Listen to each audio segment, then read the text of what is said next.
नंसाल में भरत जी का हृदय दुःस्वप्न की वेदना से व्याकुल हो रहा है। उन्होंने देखा कि महाराज किसी पर्वत पर चढ़ कर के और नीचे गोबर के गड्ढे में गिर गए हैं। उसमें तैरते हैं, तेल पीते हैं,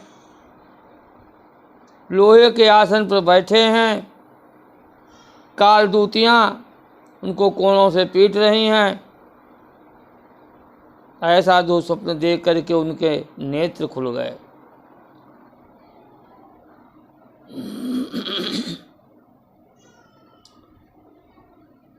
प्रातः होते ही उन्होंने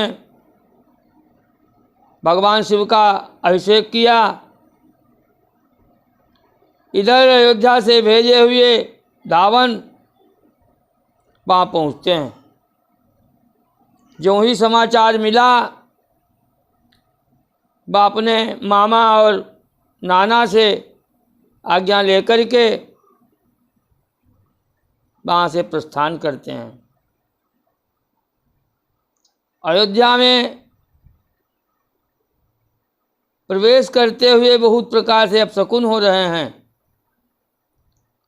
पुरजन देखते हैं, जोहार करके चले जाते हैं, कोई कुछ बोलता नहीं है। कैकेयी को ये समाचार मिला तो उसने स्वर्ण के थाल में आरती सजाई और द्वार से भेंट करके भवन में ले आती। भरत जी ने पूरा समाज दुखी देखा, वातावरण उदास देखा। पूछते हैं, पहले तो कैकेयी ने आरती उतारी और उसके पश्चात अपने भवन में ले जाकर के फिर अपने मायके का हाल पूछा। पश्चात जब मालूम हुआ कि वहाँ सब कुशल है, तब भरत जी ने फिर अपने यहाँ का संवाद पूछा। कहते हैं कि हे माता, पिताजी कहाँ हैं, कहाँ लक्ष्मण हैं, कहाँ हमारे प्राण प्रिय राम हैं। तो कैकेयी कहने लगी,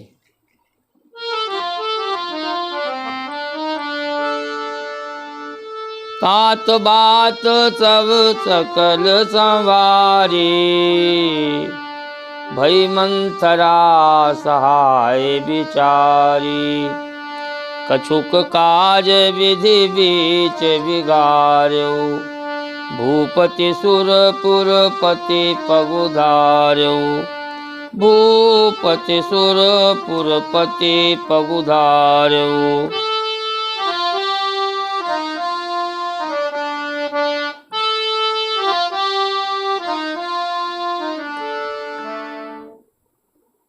मंथरा की सहायता से मैंने सभी कार्य कुशलतापूर्वक संपन्न कर लिए। इसी बीच में विधि की प्रेरणा से महाराज का स्वर्गवास हो गया। पिता के मान को सुनकर के भरत जी विलाप करने लगते हैं। फिर कहा कि मरण का क्या कारण रहा, तो कैकेयी ने सब कुछ वृत्तांत बताया।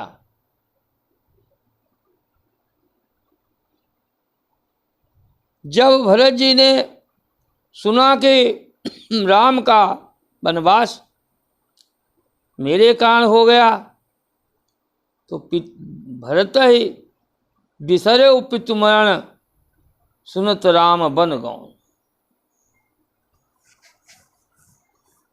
तो पिताजी का मान भूल गए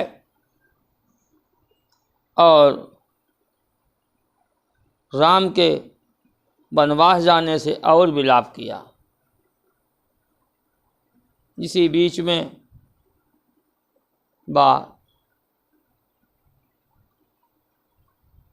बहुत दुखी हुए, माता से कहने लगे कि हे माँ, ये तुम्हें यही करना था, तुम मुझको मरते ही जीवन ही क्यों दिया, जन्म लेते ही हमको क्यों नहीं मार दिया।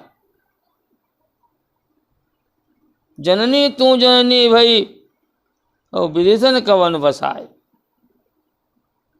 अब हमने आपसे आज से माँ कहना छोड़ दिया।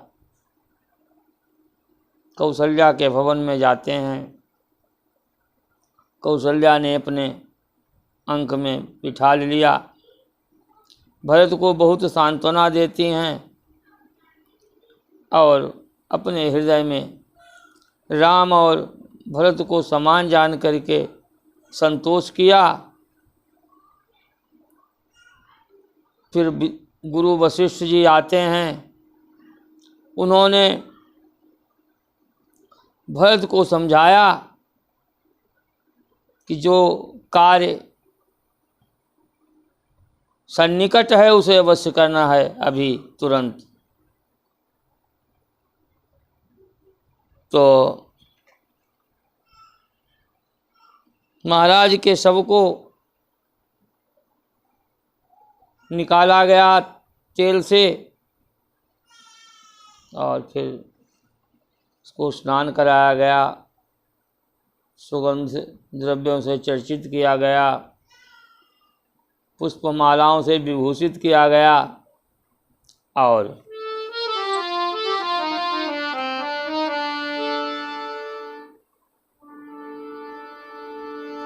सरजु तीर रचे चिता बनाई, अनुसुरपुर सोपान सुहाई। गही पद भरत मातु सब राखें, रही रानी दर्शन अभिलाषी। चंदन अगर भार बहु आए, सृग सुगंध भूषित च बिछाए।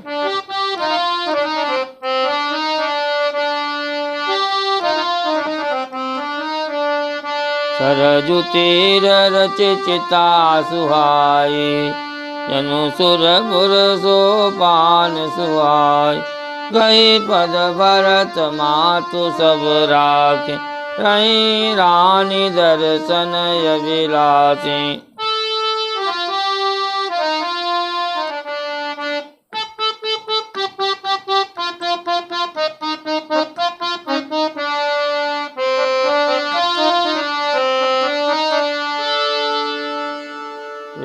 आनंद कंद भगवान की जय हो। इस प्रकार से महाराज दशरथ का सब भी मृतक संस्कार विधि विधान से पूर्ण किया गया। अगले भाग में शेष कथानक जारी है।